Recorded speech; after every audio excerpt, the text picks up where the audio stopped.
너희는 누룩 없는 자인데 새 덩어리가 되기 위하여 묵은 누룩을 내버리라. 우리의 유월절 양 곧 그리스도께서 희생되셨느니라. 이러므로 우리가 명절을 지키되 묵은 누룩으로도 말고 악하고 악의에 찬 누룩으로도 말고 누룩이 없이 오직 순전함과 진실함의 떡으로 하자. 아멘. 샬롬. 오늘도 승리하시는 하루가 되시길 소망합니다. 오늘 주신 말씀으로 누룩 같은 죄라는 제목으로 받은 은혜를 나누고자 합니다. 바울은 고린도 성도들에게 7절에서 너희는 누룩 없는 자인데 새 덩어리가 되기 위하여 묵은 누룩을 내버리라고 합니다. 이는 죄를 버리라는 말입니다. 그리고 죄를 용납하는 분위기를 버리라는 말입니다. 사람들은 전부 죄에 대해서 연약합니다. 이런 사람이 죄를 이기기 위해서는 죄를 미워하는 분위기, 죄에 대한 깊은 반성과 회개로 이어지는 분위기를 이루는 것이 교회가 할 일이라 하겠습니다. 그리고 그것이 묵은 누룩을 내어버리는 일일 것입니다.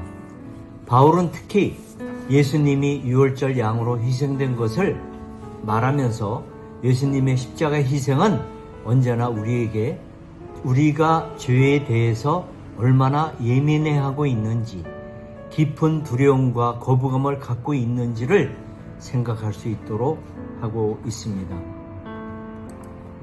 그리고 8절은 바울이 고린도 교회의 명절인 유월절을 지킬 때 죄의 영향, 즉 묵은 누룩을 남기지 말고 오히려 순전함과 진실함의 떡으로 지키라고 권면하는 구절입니다. 이 말씀은 교회 공동체가 죄를 내포한 상태를 버리고 그리스도 안에서 새롭게 거룩한 삶을 추구하라는 말씀입니다. 명절을 지킨다는 표현은 유월절 곧 그리스도의 희생과 연결되므로 그리스도 안에서의 거룩한 삶을 지키라는 뜻으로 해석할 수 있겠습니다. 묵은 누룩은 교회 안에 죄가 퍼져나가는 상태를 상징하며 이를 남기지 말고 정결하게 하라는 말씀으로 이해됩니다. 악하고 악의에 찬 누룩은 죄의 영향뿐 아니라 그 죄를 내포한 교리행위, 예를 들자면 율법 중심의 거짓된 복음까지도 함께 버리라는 의미로 받아들여야 하겠습니다. 흔히 성경에서 죄를 누룩으로 비유하고 있습니다. 누룩은 죄의 속성을 가지고 있는데 무엇보다 죄는 누룩같이 온 덩어리에 퍼지는 그런 속성을 갖고 있습니다. 그러므로 교인이 죄를 지었을 때 이를 제대로 대처하지 못하는 교회는 어려움에 빠질 수도 있습니다. 교회는 어떤 사람이 죄를 지은 것에 대해서 마땅히 그를 긍휼히 여겨야 하겠지만 죄 자체는 심각하게 다뤄야 한다는 것입니다. 교회 공동체가 죄를 내버려두는 방관적 태도를 버리고 문제를 심각하게 생각하며 적절한 조치를 통해서 회개로 유도될 수 있도록 실천적 행위가 필요함을 말해주고 있습니다. 개인적으로도 작은 죄가 커지기 전에 회개하고 순전함과 진실함으로 거듭나야 한다는 메시지로 받아들여야 하겠습니다. 순전함과 진실함의 떡은 그리스도 안에서의 신앙적 정결과 진실된 삶을 상징하며 교회가 그 기준으로 삶을 재정비하라는 의미입니다. 유월절에는 유대인들은 집안에 있는 누룩을 하나도 남김없이 다 제거를 한다고 합니다. 이것은 죄를 다 제거하고 죄를 용납하는 분위기를 제거한다는 의미입니다. 이를 통해 유대인들은 묵은 누룩, 악하고 악의에 찬 누룩을 다 제거하고 순전하고 진실한 마음으로 유월절을 지킨다고 합니다. 예수님을 믿는 그리스도인들은 날마다 유월절을 맞이하는 마음으로 죄를 제거하고 죄에 대해 무뎌진 마음을 제거하는 묵은 누룩을 제거하는 작업을 날마다 해야 할 것입니다.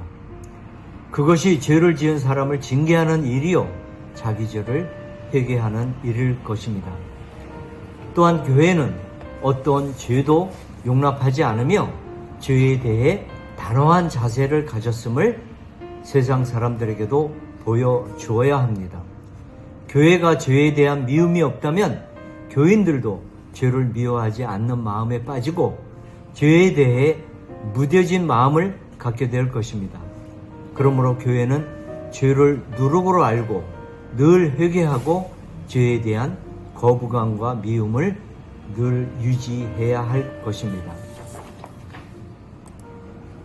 간혹 교회 내에 어떠한 징계가 있다 하더라도 이는 죄 지은 일을 단순히 벌 주고 퇴출시키기 위한 것이 아니라 회개와 구원을 위한 하나님의 도구임을 우리가 모두 인정하고 받아들여야 하겠습니다.